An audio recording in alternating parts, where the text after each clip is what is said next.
একটি নির্দিষ্ট দলকে বিশেষ সুবিধা অনেক ক্ষেত্রে দেওয়া হচ্ছে। একটা বিতর্কিত নির্বাচন আয়োজন করার চেষ্টা হয় এবং একটা সেটেলমেন্টের মধ্য দিয়ে যেটা আগে থেকেই বোঝা যাবে যে অমুক প্রধানমন্ত্রী হচ্ছে বা অমুক দল নির্বাচিত হচ্ছে, এই ধরনের কোনো নির্বাচন আয়োজন করার চেষ্টা হয়, তাহলে 11 দলীয় জোট যে কোনো সময় যে কোনো ধরনের কঠোর সিদ্ধান্ত নেওয়ার জন্য প্রস্তুত আছে।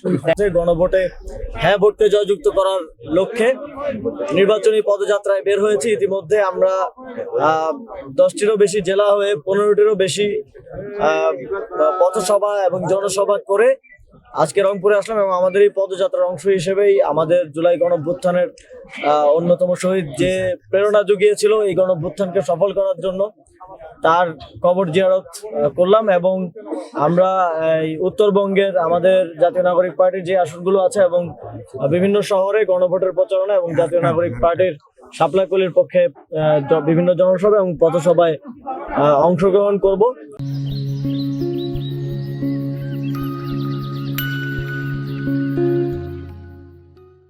নির্বাচনকে কেন্দ্র করে মূলত জাতীয় নাগরিক পার্টির এই দেশব্যাপী কর্মসূচি এবং এর বাইরেও আপনারা জানেন যে আমাদের 30 জন প্রার্থী ছাড়াও 270টি আসনে আমরা গণভোটের প্রার্থীও ঘোষণা করেছি,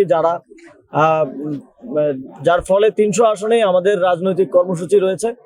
এবং গণভোটে হ্যাঁ ভোটকে জয়যুক্ত করার মধ্য দিয়ে আবু সাঈদরা যে কারণে জীবন দিয়েছেন এবং তার প্রেরণা নিয়ে আরো প্রায় 1400 শহীদ জীবন দিয়েছেন, তাদের যে আত্মত্যাগ, সেই আত্মত্যাগের কিছুটা হলেও আমরা প্রতিদান দিতে পারবো। এবং আমাদের এই লড়াইটা স্বল্প মেয়াদী নয়, এই লড়াইটা দীর্ঘমেয়াদী। আমাদের পুরো জীবন এই বাংলাদেশের মানুষের এবং আবু সাঈদরা যেই লক্ষ্যে জীবন দিয়েছেন সেই লক্ষ্য বাস্তবায়নের জন্য আমরা কাজ করে যাব। দিল্লির কোনো পার্টির কথা বাংলাদেশের রাজনীতিতে এখন আর আমরা প্রাসঙ্গিক বলে মনে করি না। আমরা দেখেছি তারা এর আগে দিল্লিতে গিয়ে মিটিং করে এসে বলতো যে কি কথা হয়েছে সেটা বলা যাবে না। তো যারা দিল্লির সাথে স্পষ্ট আতাত করে রাজনীতি করে, তাদের বক্তব্যকে আমরা রাজনৈতিক অঙ্গনে প্রাসঙ্গিক অথবা ধর্তব্য বলে মনে করি না। তাদের কিছু আসা যায় না। এখন আপনারা জানেন যে গণঅভ্যুত্থানের পর থেকেই আওয়ামী লীগ এবং তাদের যারা দোসর ছিলেন তারা রাজনীতিতে অপ্রাসঙ্গিক, এবং এই গণভোটে এখন পর্যন্ত বাংলাদেশের প্রায় সকল গুরুত্বপূর্ণ রাজনৈতিক দল, বিএনপি, জামাতে ইসলামী, জাতীয় নাগরিক পার্টি সহ সকল রাজনৈতিক দল হ্যাঁ ভোটের পক্ষে বলেছে। এবং সরকার সহ বিভিন্ন যারা সংশ্লিষ্ট আছেন সবাই হ্যাঁ ভোটের ক্যাম্পেইন করছে। বাংলাদেশের মানুষ এখন পর্যন্ত যত সার্ভে এসছে আমরা দেখেছি যে হ্যাঁ ভোটই অনেক দূর এগিয়ে আছে। তো এই হ্যাঁ ভোটের পক্ষে যে স্বতঃস্ফূর্ত মানুষের অংশগ্রহণ, এর মধ্য দিয়ে একটা বিপুল ম্যান্ডেট গণঅভ্যুত্থানের মধ্য দিয়ে ছিল, এবং এই সংস্কারের যে প্রক্রিয়া সেটা আরো পাকাপোক্ত হবে বলে আমরা বিশ্বাস করি। এখন পর্যন্ত আমরা যা দেখছি যে বিভিন্ন স্থানে এই সংখ্যাটার কথা আমরা অনেক আগে থেকে জাতীয় নাগরিক পার্টি বলে আসছি যে এই নির্বাচন কমিশনের এই নির্বাচন সুষ্ঠুভাবে আয়োজন করার যে সক্ষমতা, সেটা নিয়ে আমরা এর আগেও প্রশ্ন তুলেছি।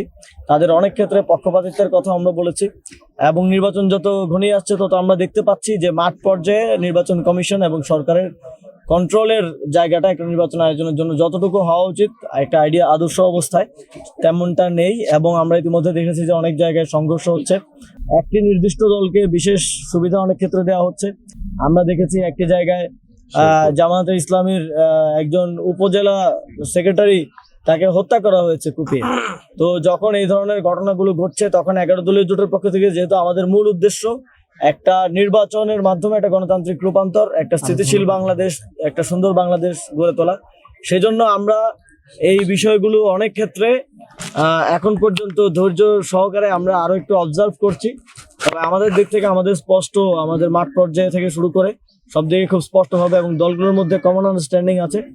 যদি এভাবে চলতে থাকে এবং সর্বোপরি একটা বিতর্কিত নির্বাচন আয়োজন করার চেষ্টা হয় এবং একটা সেটেলমেন্টের মধ্য দিয়ে যেটা আগে থেকেই বোঝা যাবে যে অমুক প্রধানমন্ত্রী হচ্ছে বা অমুক দল নির্বাচিত হচ্ছে, এই ধরনের কোনো নির্বাচন আয়োজন করার চেষ্টা হয়, তাহলে 11 দলীয় জোট যে কোনো সময় যে কোনো ধরনের কঠোর সিদ্ধান্ত নেওয়ার জন্য প্রস্তুত আছে।